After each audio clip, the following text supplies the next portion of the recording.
Good morning, good morning. Today we're going to be taking a look at XRP, the liquidity, and the velo data. So, all right, we've got ourselves a very key pivotal area that we've been fighting against for quite a while here. You can actually see it here on the chart just over this period of time. You can see how this has been support, resistance, and then, shoot above resistance, break down, got above it, back test, and now we're building the support base still yet again with a long consolidation period over the weekend.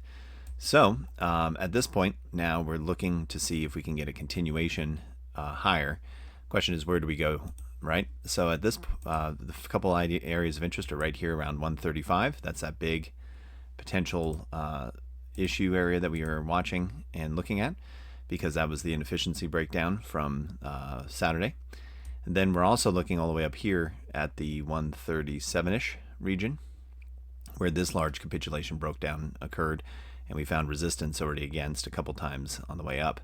So we're still fighting this 21-day moving average. I would expect a breakout to at least the 135, 136 area, to then move into the 137 area, before we have to come back and try again another back test, because this other area of resistance that we can see we're underneath is right here. Like if we just kind of show a line right there, you can see how many times we've fought against this area, probably like that. There's this time, there you go. These 3 times right here, and still can't hold above it in both of these scenarios. So we're trapped in this range. The question is, can we get above this first key area? Can we get to the next key area and above, and then come back and back test before we can head higher? So that's what I'm watching for the bullish count. Obviously, if we hit $1.35 and we roll over, then much lower is on the way. And this would have been a corrective ABC, a wave 1, 2, and this would be a wave 1 and then 2 back up for a retrace, and then the breakdown. So we'll be watching this 135 area extremely closely. Velo data, as this loads here, shows us that we have a large white screen that's punishing power right now. There we go. Majority is long right now at this point. Spot buying is occurring, and we do have a larger open interest setup here. So we'll see how this open interest plays, and if they have to come back down and destroy the longs. But they did end up getting the shorts right here with the squeeze that we just saw play out.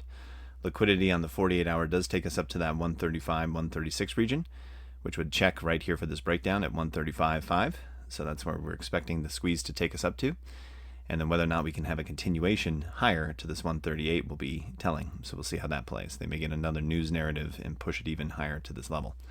And then finally, Sigma Coin is showing us that we still have a fight for the balance of higher, because you have our breakout and then our ABC correction. Right now we've been setting lower highs, and there may be one more small rollover, but at this point we have a lot of buying and selling fighting here at this moment, which makes me think it's a triangle before one more kind of sweep down plays out. But we are still also finding support here at this fib, or just about. So this is where we may fall back to like 65 and then bam. But I believe volume is low.